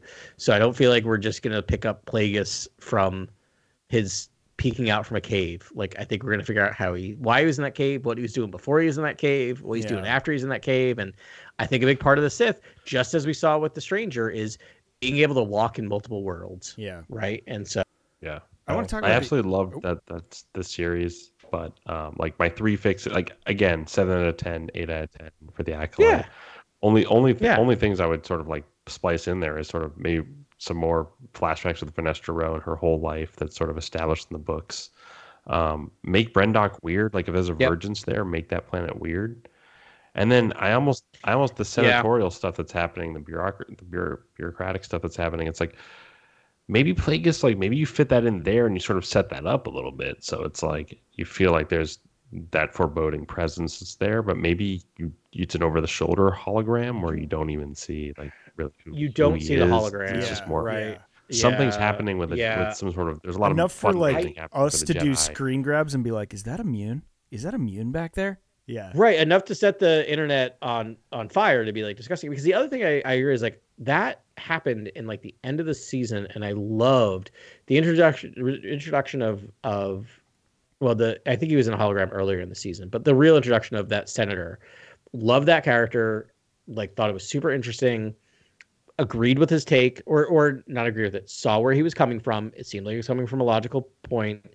And I'm like, oh, this could have been threaded through the past 7 episodes, right? Like to introduce the thread of bureaucracy and Nico Damas and all that stuff. Like I would have liked to see that earlier, and it feels like part of it was just like, this is going well. Let's build this into a bigger world. The rain court scene can live though. It can be like a proxy for Plagueis. Like it can. He is still a character. Totally. Like he should still exist. Yes, 100%. I liked it. She used a really light touch with like the politics and government of Star Wars. Really, like so much that it took like multiple viewings to even notice it was there. Like I had forgotten about like Vernestra's like hologram communications with the Senate, like until I like started the rewatch. I was like, oh yeah. It's there. She's definitely talking about it, right? Like how much they're not trusting the Jedi right now, and there's all these. I haven't like rewatched because I think it was the final episode where you finally get the like panel, the audit group. Mm-hmm. Like I need to freeze frame that and look at everyone in that room because Higo Damask should be in that room, dapper as all get out. Yes, looking great, and just like in that room, like that needs to be a thing. Or, you know what? Or have a chair that's empty. Oh yeah, at the very least, right? Because at least suggests someone is missing, and he's missing because he's off in a cave peeping out at what's their names. But like at least suggest that like because in season 2 when you introduce him in there, it'd be like, oh yeah, that was the person was missing, and as opposed to like, and maybe there was a missing chair. That's the thing. I have to see it. And for Grogu, Higo Damask is Darth Plagueis' civilian. That's who we've been talking about, which might be evident. Part of the banking clan, right? He was Damask Holding, so he was like Damask Holding, he was like an independent lender. But like one of the big movers and shakers in Moon and he's like in the entire Senate. But he's like evil. He's like evil, but like normal Earth evil hyper that we're used to, hyper capitalist. Wait, so he's like Elon Musk. Right. I want to break down sort of Tenebris and Plagueis real quick, just as we end this Let's pod. go. As we're Theory Corner. I thought you'd never ask. No, we don't have time. So like Tenebris is set on like not only immortality and discovering the key to immortality and sort of extending his lifespan, and Plagueis obviously is known for that as well. But he's a scientist. There's also a desire to make an army, right? He is, if I'm not correct. Like there's the Tenebris, I think, is trying to make an army, and then Plagueis is trying to make an army of some kind. No, I think that was all Plagueis' idea. That was sort of late game. Tenebris it was all Plagueis then, right? It was all Plagueis. Yeah, because like Ben was saying, Tenebris is like in his lab doing experiments. Okay. Like and I'm trying not to. I thought there was like a hint of an idea from Tenebris, but Plagueis is the one who executed. No, Tenebris is like Dr. Frankenstein, which is sort of doing weird stuff to people, but like trying to understand the Force. Which I love because it explains why like Plagueis gets where he gets with figuring out Vergences, like because he was exposed through all of this trying to prolong life. And also another thing is like there was like another Padawan of Tenebris's that comes after Plagueis, like in a contingency thing, and like that's the stuff that Leslie Headland, I would love to see her explore. It's just all these weird contingency side plots. Like we know Sidious, like we've unwrapped all of like his things, Operation Cinder, like like all these Exegol, all these different like endeavors that you have, like all these plates that Sith have to have spinning at the same time, and Tenebris had 1 million of them. I want to see all the ones that Plagueis has spinning at the same time too. that's the thing. Like we're used to that, right? Like, we know like Dooku had Asajj Ventress. Like we know that these dark side users have other acolytes. Maul the name of the existed series. while Plagueis Maul, was still alive. You know. Yeah, Maul was taking up Savage Opress afterwards. Like there's all these other. I mean, his brothers. All these other things where I just feel like there's room for. Like that's what I want to see going Dark forward side piece. in the Acolyte. Sorry. Well done. But like exactly. But like seeing those machinations, right, and side plots and deviations and assassination attempts.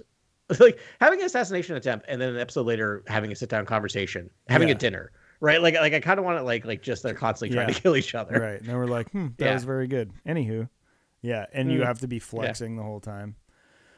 Yeah. Fun stuff, man. Fun stuff. I mean, also it would be cool if he's sort of moving money around in Coruscant, right? And and by doing that, he's able to maybe be privy to certain things the Jedi are doing, and then he's sabotaging therein, after that. Well, I would love that like the Sith attempting to sabotage the Jedi isn't something that just happened at the beginning of episode 1, right? Like the Sith have always just been like, as much as like maybe they're obsessed with money and obsessed with power and obsessed with life, they also can't help themselves but try to throw wrenches into the machine that is the Jedi, right? Like, because they hate them, they hate them, right? Like that should be that's always there, which you get, I think, in the Acolyte, like the Stranger. He's so happy he gets to kill all those Jedi. He's like, well, I've got it now. He's and he's got to be like they need to tell that story in season 2. He's like, no, but I'm like the first Sith in how long to kill this many Jedi? Like I killed this many Jedi. How many Jedi have you killed, Master? Like I kind of want that. So do we think Chimera is Plagueis' apprentice? I don't know. Don't know. Great Super good question. Or just another Acolyte, and how he's pulling. I think they're the minor leagues. I think Chimera, and maybe Chimera's aware of the major leagues, like the actual.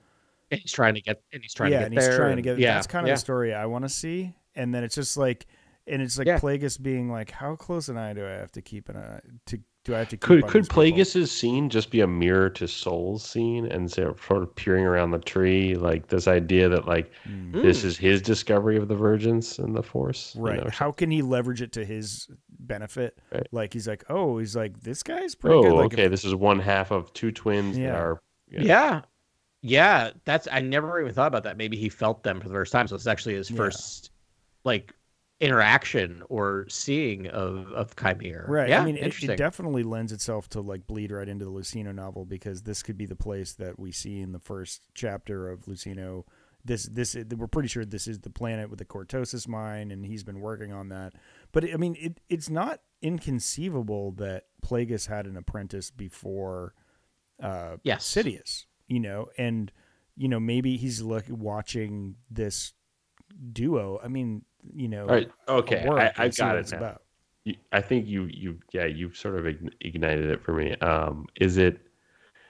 Could it be that Plagueis made the twins, and then the prophecy is that like if you make this sort of dyadic sort of these twins that represent sort of the yin and yang of the Force, that one will be dark and one will be good, but the Jedi aren't going to kill either of them, and so you, as a sort of Sith Lord, know that one is going to fall to the dark side no matter what, because that's just how this works, essentially.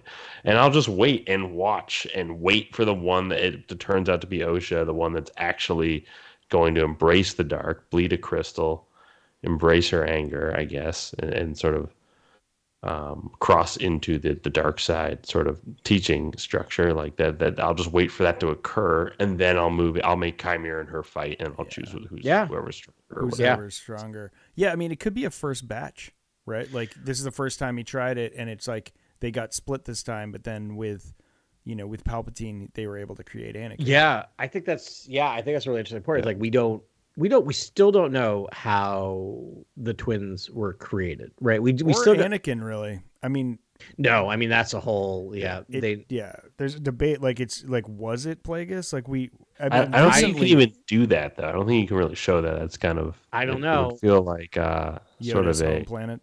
disillusionment of the film's setup. What? Why? I don't know. I feel like you can do that now. I feel like that if you're trying to, because here's the thing: is like now the Skywalker saga goes all the way back. Right, like this idea. Well, here's what I think you can do. You can do it with dialogue, right? You can be like, well, you could always create like, and this is the way you could create one Force being, as Plagueis says in one moment of a scene or something, where it's like he's hinting at an Anakin Skywalker, essentially, like the idea, the dark science involved with making this singular virgin. I think you're right. I don't think it'll ever be stated explicitly, right? Yeah, but I think it'll be heavily implied, because I think you're right. I think maybe what we're seeing is that this is Plagueis' first attempt.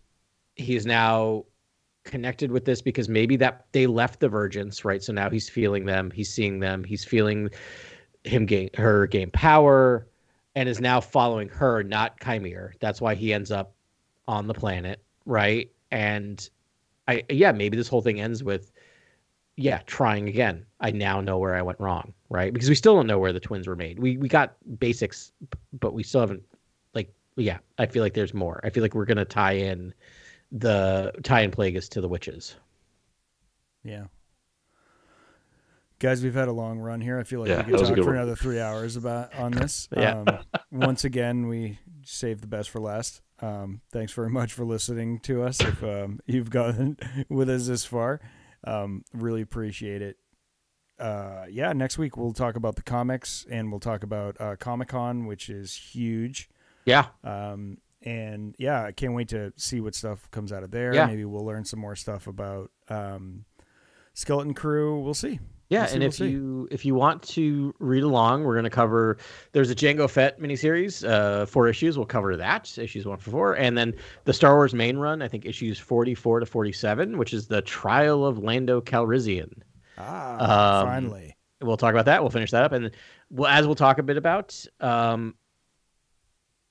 Sorry, I'm now late breaking. We'll talk off air, but I'm wondering the Darth Vader might have wrapped up too, because Darth Vader came out today, but I haven't had a chance to read it. But I'm guessing that's going to maybe wrap up. Are they going to end on issue 47? No, they're going to end on 50. So this might 50. Be. I will see. We're on the Raising of Exegol, so stay tuned. But definitely Star Wars and Jango Fett. But yeah, that's the thing that we'll talk about a bit next week. Is we know these main series are ending at issue 50. So we'll talk about kind of where we think it's going to land, and then we'll talk about the future as announced at Comic-Con. Awesome. Yeah. Can't wait. Thank you so much for listening. We greatly appreciate it. We'll talk to you next week on Cantina Chronicles.